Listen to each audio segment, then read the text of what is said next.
The Minnesota Timberwolves are in the playoffs for just the second time in the last 18 years.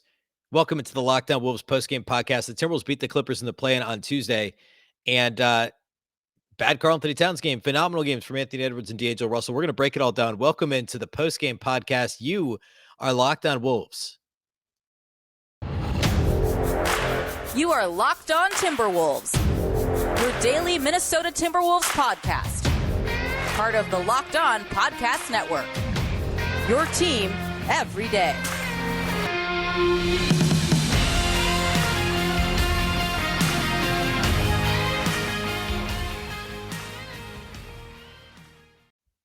Hello and welcome to the Locked On Wolves podcast, part of the Locked On Podcast Network, your team every day. My name is Ben Beecken. I'm the host of Locked On Wolves. Welcome in to the postgame podcast. Happy Wednesday. It's a happy hump day. It's a victory Wednesday for the Timberwolves, and not just any victory Wednesday, but a play-in victory Wednesday. The Timberwolves are number 7 seed in the West. We're going to break down the game, talk about the big picture stuff. All that's upcoming. First of all, though, thank you for making Locked On Wolves your first listen every day. Of course, you can listen and watch. You can watch on YouTube. You can listen anywhere, Apple, Google, Spotify, Odyssey. Wherever you like to listen to podcasts, you can find this show. You can also follow on Twitter at Locked On T-Wolves and my account, which is at Beecken with 2 B's, 2 E's, C-K-E-N. All right, where to start with this? The Timberwolves beat the Clippers on Tuesday, of course, the play-in for the 7-8 seed. There's so many directions I can take this. I typically start with the number one kind of big overarching takeaway on the show and then get a little bit more in the weeds with some additional more X's and O's type takeaways, things, rotation stuff, etc. And I want to do the same thing again. And at the risk of turning this into just kind of like a narrative about like, hey, woe is the Timberwolves, woe is Minnesota sports. I think that there's a couple things I want to do here. First, I want to talk about Karl-Anthony Towns and the greater context of his performance in this game, which obviously was not good, but I want to talk about that with hopefully a little bit more nuance here than you've likely received if you watch the national television broadcast or I don't know, listen to some folks on Twitter, whatever that might be. I hope I could provide some nuance there on my take. And then the second piece of it is the Timberwolves and the celebration afterwards. I want to real quickly touch on that. And I think it's important because it is the conversation. This is undoubtedly the narrative that we're now talking about for at least the next 24 hours until there's more basketball to distract.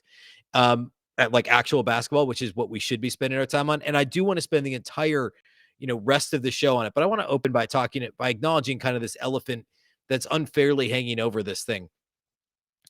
Which I guess I mixed metaphors, but you know what I mean. Karl-Anthony Towns, not a good game. I mean, understatement of the century. I said this on the postgame podcast with the postcast over at Locked On Sports Minnesota with Chalanga Langason, that saying that Towns had a bad game is a massive understatement. He had 11 points, 5 rebounds, shot 3 of 11, was 0 of 2 on threes, had 4 turnovers, only 3 assists, and fouled out in just 24 minutes. He committed his fourth foul in the third quarter, fourth foul in the second quarter, fifth foul before the end of the third quarter, and fouled out with 7 minutes to play. First of all, let me say, I don't disagree with how Chris Finch handled it. I know what they said on TV. I know what they said on NBA and TNT. It's a playing game. It's like it's literally a one game and you're in. If Towns plays 24 minutes, I'm getting off on a tangent already, but if Towns plays 24 minutes, does it matter if the 24 minutes are, where they're spread out? Because if he sits for the entire second half until midway through the fourth quarter, you're probably down by 15, 20 at that point anyway. And I know he didn't have a good game, and you could argue they were better with him off the floor anyway in this game. That's obviously not how you coach, right? He's your best player. He's one of the best 20 players in the league. You don't just bench him to bench him. So at that point, play him when you're still close, when you're within 2 or 3 or 4 possessions. Because if you're down 20, there's no sense of bringing him back anyway. And you've wasted him, right? So I don't have any problem with how Chris Finch handled Karl-Anthony Towns in this game. Towns did not have a good game. He overreacted to a couple of bad foul calls. He committed at least 4 of his 6 fouls were legit fouls, a couple of bad offensive fouls, just mistakes that he made, some sloppy defensive fouls. Obviously, the 6th foul going over the back of Paul George was absurd. It was like a 90-10 ball. It wasn't a 50-50 ball. What was he doing in that scenario with 5 fouls? Made no sense. But I want to be clear. This does not change anything about Karl-Anthony Towns. And I get that the national narrative could be shaped. Thankfully, NBA and TNT guys actually didn't go that hard at him after the game individually. They more just made fun of the Wolves as a whole, which I'll get to here in a minute. But I mean, Towns is going to bounce back. He's going to have a monster series against the Memphis Grizzlies. And I said this in a couple of places already. If you've seen me on the Locked On Today show or Locked On Sports Minnesota, I think the amount of pressure that Towns would have had on him had the Wolves lost this game on Friday would have been just through the roof. I'd spend this whole show. I could spend the whole show talking about how the Pelicans or the Spurs would prepare for Towns and put all the pressure on Towns on Friday in this 1-game scenario. But now they get to play Memphis, who's obviously extremely good, but it's a 7-game series, and Towns has had success against Memphis this year. We'll talk about that later in the show and, of course, later in the week. So it's a different scenario now. And we can easily forget this. If Towns drops, 30 and 12 on Saturday afternoon against the Memphis Grizzlies, we're not going to be talking about this much longer, right? So not a good game for Karl-Anthony Towns. We knew the Clippers had the blueprint to slow him down. They did it during the season. He averaged 15 points a game in 3 games against the Clippers, shot just 40% from the field. The Clippers have the coaching, they have the athletes, they have the deep rotation, and they have some individual defenders, even with no Kawhi Leonard, to be able to execute the offense that Ty Lue wants, or excuse me, the defense that Ty Lue wants to execute. And they showed that in this game. I don't know why we were surprised. Obviously, I guess it was surprising how badly Towns played. One of the worst games of his career. No made field goals in the first half, no points in the first quarter, things we haven't seen him do before this year, or I think in the case of no field goals in the first half ever. So credit to the Clippers' defensive game plan. And then real quickly, I don't want to give this more than 2 minutes of podcast time. But the TNT reaction and the Twitter reaction to the Wolves celebration, well, the Wolves celebration may have been this much over the top. The reaction to it by some folks, including TNT, was way over the top. And I get there in the entertainment business, but there's a lot of context we ought to consider here. And if you're listening to this podcast, you're a Timberwolves fan, if you're a Minnesotan, there's several layers to this. Number one, there's the big picture franchise stuff that the fans are all thinking about, and maybe less the players, but on some level they're cognizant of it, especially after the DAngelo Russell stuff earlier this year, calling out the fans and Jim Peterson on Bally Sports North essentially requesting that D'Lo learns about the history of the franchise. I think they understand, right? That obviously after the game, Patrick Beverley and Anthony Edwards both said they thought about jumping on the scorer's table as a KG tribute. Obviously the iconic moment that from Kevin Garnett in 2004. So there's the large context. There's the Patrick Beverley Clippers thing. There's also the this season stuff, the preseason expectations, the over under of 35.5 or 36.5 games, whatever that line was, which is low. I took the hard over at the start of the season. It was crazy. The slow finish to the season, losing, going 4-5 in the last 9 games, kind of the same old Wolves tired thing that folks were saying. And then you think about this game, the best player on the team by far fouls out in 24 minutes. Jaden McDaniels had 5 fouls for a good chunk of the fourth quarter. You're down 10 with 8 to play. No Karl-Anthony Towns on the floor. I think they're down 8 when he fouled out, 7 or 8. The Clippers get back within 1 multiple times in the final minutes. All of this adversity in the game layered underneath the preseason expectations you're trying to defeat. You can say what you want about LA playing Minnesota, big market, small market, the play-in tournament itself. D'Lo made a comment after the game to TNT's Ali LaForce, I think it was, and where he was like, hey, you know what the play-in's there for, right? It's there to get teams like LA in. It just is, right? And there's the franchise stuff, right? There's so many layers to this. So there's a ton of pent-up emotion. You cannot get upset for the Wolves reacting. Now, if they go out and lay an egg on Saturday afternoon, of course, this is going to get brought back up. But we'll get to this later.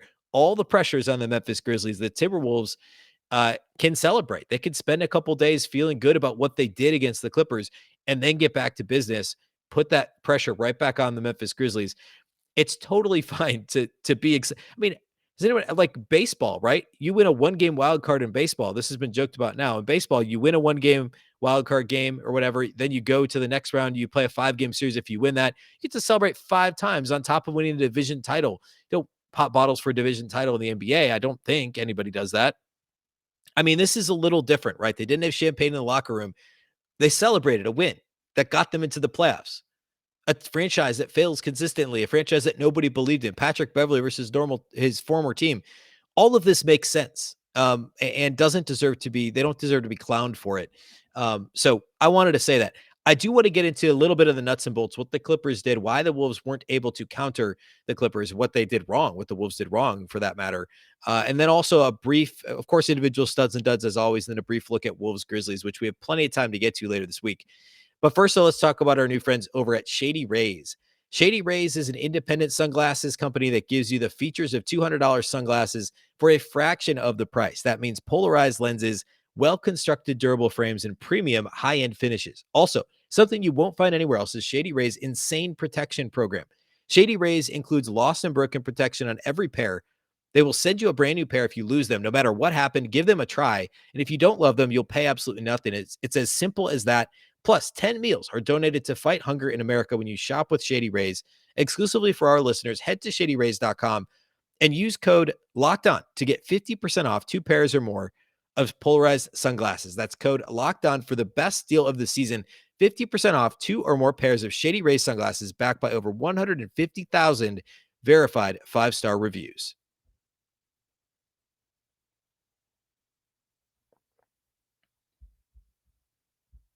All right, let's talk some key takeaways from this game.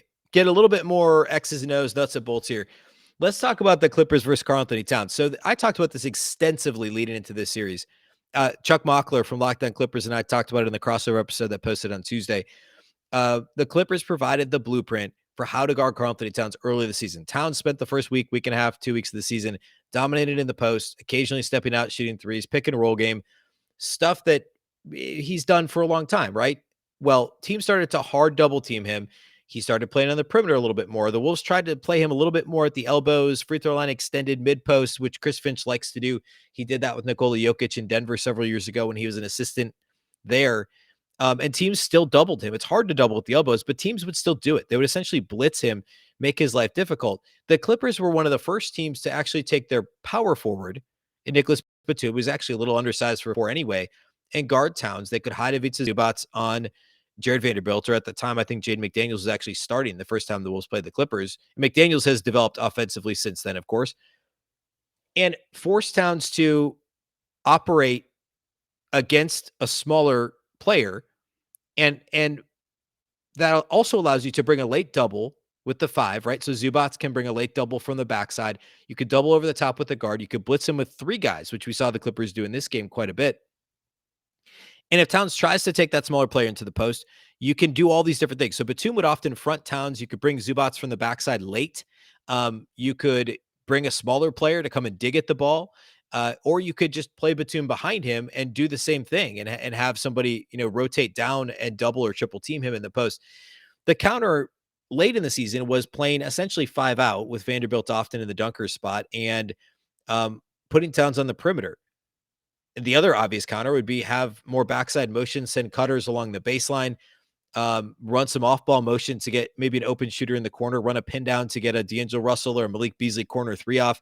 The Timberwolves didn't seem to have much of that planned. And as much as, side note, TNT postgame was clowning Chris Finch, mostly Charles Barkley. Ridiculous. Chris Finch is a fantastic coach. I do think he made a mistake in the first half by either not preparing for or not properly adjusting to how the Clippers were guarding Towns, which sounds crazy. I know that Chris Finch was prepared. I know the coaching staff knew it was going to happen, but why was there not a counter to what the Clippers were doing? Why had they not prepared some plays where there was more backside action or the ball got out of Towns' hands quicker? And that was the read that Towns should, and maybe Towns didn't execute correctly, but I think it was more there just wasn't other action drawn up. We also didn't see him on the perimeter enough, which surprised me. We saw it a little bit before he picked up that third foul in the first half. We saw him operate a little more on the perimeter. He got off a 3, I think maybe in the first half, 1-3. He tried to take Batum and others off the dribble a little bit. It should have been a solid mix of Towns with the ball at the top of the key, which is where we've seen him be so successful. It's where he operated the entire game against the Spurs. Now, obviously, the Spurs tried to guard him with Jakob Poeltl, different story. But still, Towns can take Nicholas Batum off the dribble. He can take, there were a couple possessions, Reggie Jackson got switched on to Towns and did a really good job. And Towns it was almost like he was afraid to commit an offensive foul. Ironically, he did it 3 other times in this game, but not when Reggie Jackson was guarding him. I just think the Wolves should have countered better and should have been more creative with Karl-Anthony Towns in this game. Unfortunately, we didn't see that. And thankfully, Finch and Towns and the Wolves were bailed out by DAngelo Russell and Anthony Edwards. More on them here in a minute. My second takeaway is the Timberwolves' solid defense. It actually wasn't all that bad in the first half. This was a low-scoring game, right? It was the Timberwolves were down. What was the halftime score? Or Timberwolves were up actually at halftime, 53-51. But a relatively low-scoring first half compared to so many of the Wolves games this year. They only gave up 104 in the game, just 20 points given up in the fourth quarter. And Timberwolves defense was good. One of the things I was worried about, I mean, the two biggest ones were how they're going to counter the Clippers guarding Cat. They failed there. But how were they going to guard the point of attack? If playoff P was going to show up, if playoff Paul George was going to show up, how would the Wolves guard him? How would they guard Reggie Jackson, who's obviously had a roller coaster season, roller coaster career, if we're being honest, but played the Wolves really well earlier this year? How are they going to guard those guys and try and force the ball out of their hands, try and keep them from getting downhill and creating for others, from getting open three-point attempts? Generally, those two actually played okay. They did turn it over a combined 8 times to just 10 assists. Reggie Jackson was only 7 of 18 shooting. And also only got to the line, by the way. Reggie Jackson only got to the line one time, which surprised me. That was something I was worried about. But the Timberwolves, almost to a man, were fantastic in terms of point of attack defense. Anthony Edwards talked about getting some on-ball opportunities, really good on the ball. He's been fantastic the latter part of this season and pretty solid all year long on the ball. Malik Beasley, this is going to get lost in the shuffle. He was really good defensively in this game. He played 28 minutes off the bench. And the Wolves played small, obviously a lot. They played some minutes with no center out there when after Towns fouled out. They obviously, Naz Reid, we'll talk more about him in a second, played quite a bit and played well. But Malik Beasley played 28 minutes, 12 points, 6 rebounds. Very uncharacteristically high volume rebounding night for Malik Beasley. And missed a couple threes early. I think he missed maybe his first 3-point attempts, but finished first 3-point attempts, but finished 3 of 7 from outside the arc.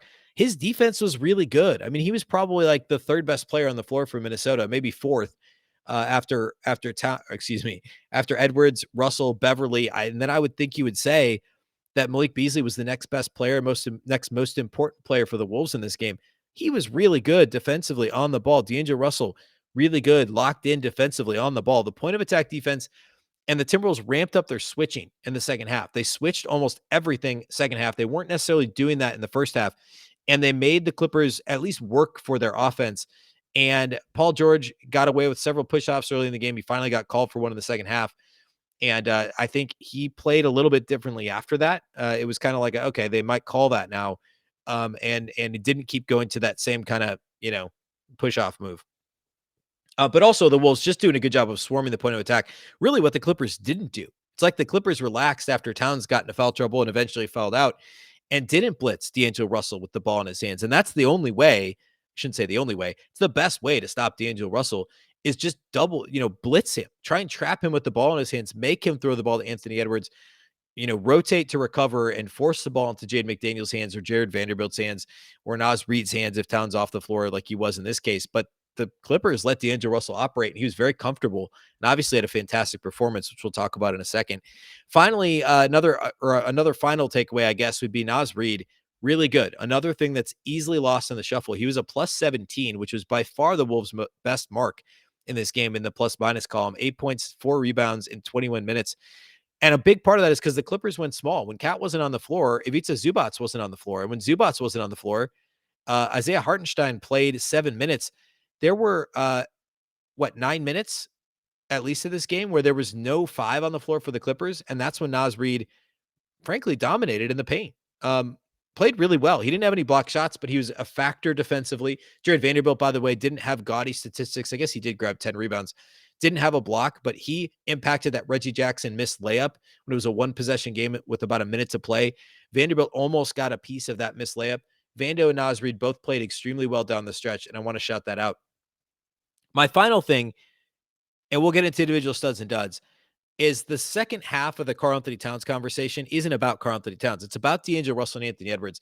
What they were able to do in a game where it was all on their shoulders. No one was relying on Malik Beasley to win this game. And we could say after the fact, if the Wolves had lost, oh man, the role players didn't do enough. Obviously in this game it would have been Towns didn't do enough.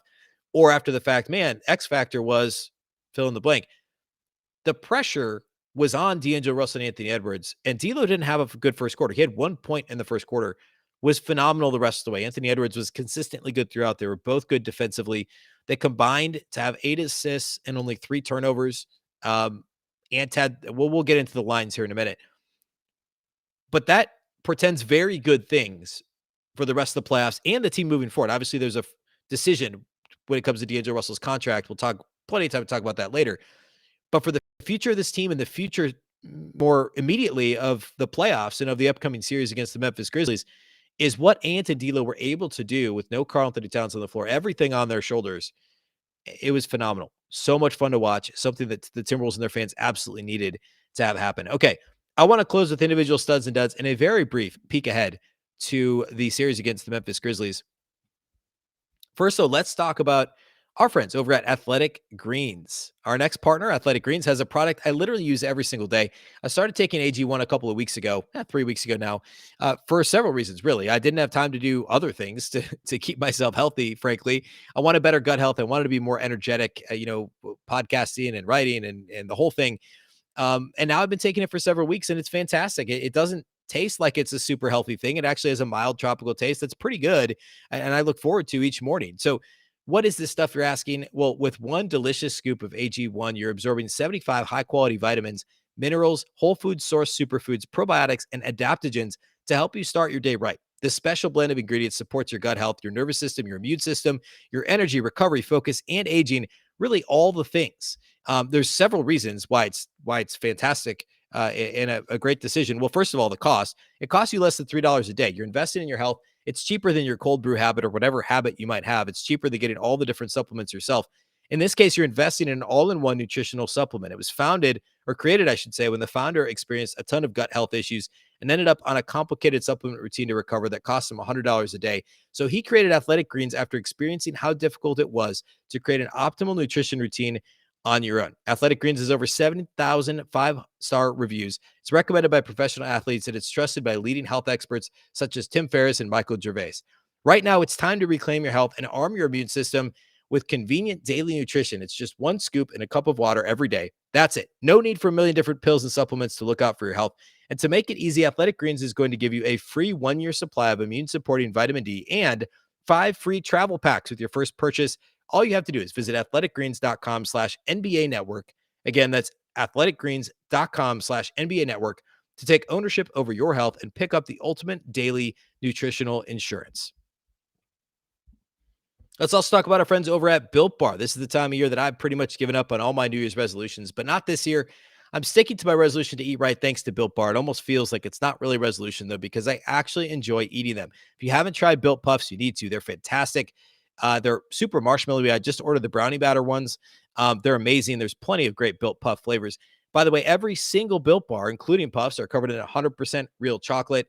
All Built Bars are low calorie and high protein. You can go to built.com and scroll down to the macros chart. You'll be absolutely blown away. High protein, low cal, high fiber, low carb. Most Built Bars have just 130 calories, only 4 grams of sugar, and only 4 net carbs. But they also have 17 grams of protein. Compare that to a candy bar, which usually has around 240 calories, 30 grams of sugar, and dozens of net carbs. At Built Bar, they're all about the taste too. So they make it taste delicious first, and then they figure out how to make it healthy. And I don't know how they do it, but they pull it off every single time. Go to built.com, use the promo code LOCKED15. You'll get 15% off your order. That's promo code LOCKED15 for 15% off at built.com. All right, let's jump into individual studs and duds. Then we'll briefly preview this Wolves Memphis series, although we've got plenty of time to do that. It's Wednesday. Not 3 days to do it. So studs, I already kind of alluded to this. Number one has to be, in my mind, it's actually DAngelo Russell. I know that Ant hit a couple of big shots, and that's who we want to talk about because it's exciting, and we should. He was also phenomenal. There's really no reason to rank these. They're the number one star. But DAngelo Russell, to me, was the most important player because he came into the second quarter, came into the game. The Wolves were down 6 at the start of the second quarter. Cat already had a couple of fouls. He was on the bench for his rest at the start of the second quarter. And DAngelo Russell hadn't had a good first quarter. Ant was on the bench resting. DAngelo Russell needed to come in and play well, and he did. He was fantastic in the second quarter. The Wolves actually led by 2 at halftime, which is easy to forget. And then in the third quarter, he was one of the few Wolves that played well through the adversity. He came back on the floor in the fourth, was fantastic. He finished with 29 points on 10 of 18 shooting, 3 of 5 outside the arc, 6 of 8 at the free throw line, more free throw attempts than any other Timberwolf. Kind of uncharacteristically efficient night for DAngelo Russell. The shooting percentages haven't been there this year. All around, you could argue it's the best season of his career, better than his Brooklyn Nets all-star injury replacement season a few years ago. shooting percentage wise, it's been a disappointing season for D'Lo. He hasn't, Chris Finch even said after the game, he hasn't shot that pull up three in transition much recently because he hasn't been making it. He shot it in the fourth quarter and made it in a massive moment. He truly was Mr. Ice in his veins, DAngelo Russell in this game. 29 points, 6 assists, 5 rebounds, 3 steals, only a single turnover in 37 minutes. He did exactly what a max contract player is supposed to do. And for all of us who have questioned his max contract, and I have, and probably will continue to, because over the course of the season, whatever, that's not what this moment is. He did what he was supposed to do as a max contract player, and as the guy who was supposed to be the Wolves' second best player coming into the season, was fantastic in this game. Next, Anthony Edwards, 30 points, 10 of 21 shooting, 5 of 11 outside the arc, a couple of nasty step back threes, a couple of nice dunks. Had one that would have been a fantastic poster if Norm Powell had just not been afraid to be posterized. 30 points, 5 rebounds, 2 assists, and a steal for Ant, just 2 turnovers in 37 minutes. Similarly phenomenal to D'Lo. I covered their defense, both of them very good defensively in this game. They were just really good on defense in this game. The third star for me, I'm going to give it to Malik Beasley. I mean, you could argue Jared Vanderbilt, solid defense, 10 boards in a game that the Wolves had to have on the glass, and they did. They were a plus 10 on the glass. I'm going to give it to Malik Beasley. Good on the ball defense, 12 points, 6 rebounds for Malik Beasley, 4 of 8 shooting, hit a 2-pointer in this game. The only 2-pointer he attempted, he made 3 of 7 outside the arc. He was only 1 of 3 at the line, but the fact he got to the line at all, I mean, I guess one was at the end of the game when the Clippers were fouling in the final seconds. But at any rate, 12 and 6 for Malik, 28 minutes, which, believe it or not, that was actually 4th on the team in minutes played after Ant, D'Lo, Beverley. Malik Beasley played 28 minutes. Really, really good. Nasri, Jared Vanderbilt both played great games. Jaden McDaniels was up and down, foul trouble. Had a couple of nice plays towards the end. He was actually who got blown past by Reggie Jackson, and what could have been a disastrous play had Jackson not missed the shot. Jalen Newell had a pretty nondescript stint in the first half. He was fine, but he, I think, only played a minute in the second half. Josh Okogie had a very bad 9 seconds. Not really his fault. Chris Finch put him in at the end of third quarter, I think, to try and guard Paul George, and he committed a foul because Paul George had a fantastic quarter, and Okogie was cold off the bench. At any rate, overall, a good game for the Wolves. No duds. I don't have any duds. I mean, Karl-Anthony Towns, I guess, is the obvious one, but I've already talked enough about Karl-Anthony Towns having a bad game. He had a bad game. 11 points at 3 of 11, 0 of 2 shooting outside the arc. Had the 4 turnovers, the 6 fouls, 3 of the 4 turnovers, and of course, 3 of the 6 fouls were offensive fouls. But outside of him, everybody played well. Besides Okogie's 9 seconds of poor play. Good game for everybody else on the Timberwolves. Obviously, fighting through all the adversity we already talked about is fantastic. Just a really fun finish. Memphis upcoming on Saturday. That game, I believe, is a 2:30 Central in the afternoon tip on Saturday. There's one game that's at noon. I forget which game that is, but the Wolves would be second on the docket, the 2-7 series. By the way, for what it's worth, the TNT guys, after clowning the Timberwolves on the postgame show forever, complaining about the coaching and the celebration, then both Charles Barkley and Shaq picked the 7-seeded Wolves to upset Memphis, which of course has happened like 4 times, I think, in history. So I don't know. Those guys, I don't have anything else to say about it.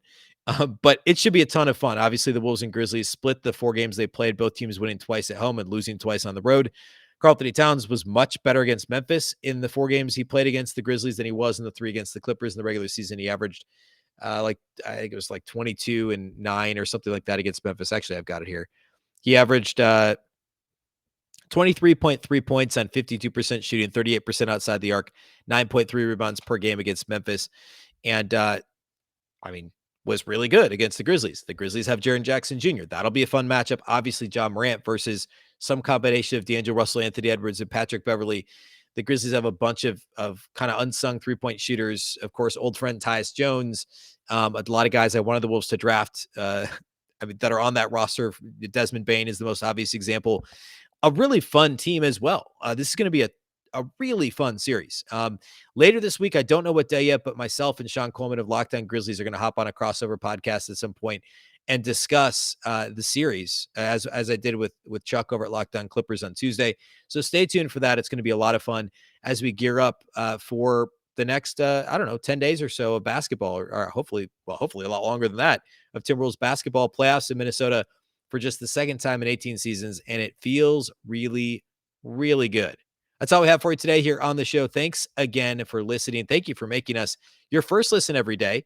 Of course, the show is free and available everywhere. That includes YouTube, as well as all of your favorite audio platforms, Apple, Google, Spotify, Odyssey. You can also follow Twitter at Locked on T-Wolves and at Beecken with 2 B's, 2 E's, CKEN.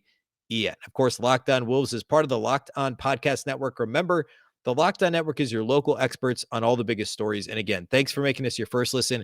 Don't forget to make your second listen Locked on NBA, from the first jump ball of the play-in tournament, which of course was on Tuesday, to the last possession of the finals. Locked on experts take you deep inside the playoffs with insight and analysis affecting all 30 teams. We've got Jake Madison of Locked on Pelicans and John Krause of Locked on Celtics hosting on Wednesday. So after you're done listening to this, go listen to Locked on NBA. They're going to break down this game as well and offer fantastic analysis from a couple of guys that cover other teams, but a non-Minnesota perspective from some guys that cover, like I said, other NBA teams, and it'll be a good listen. So be sure to check that out. Thanks again for listening. Once again, I'm Ben Beecken. This is the Locked on Wolves podcast, and we'll catch you next time.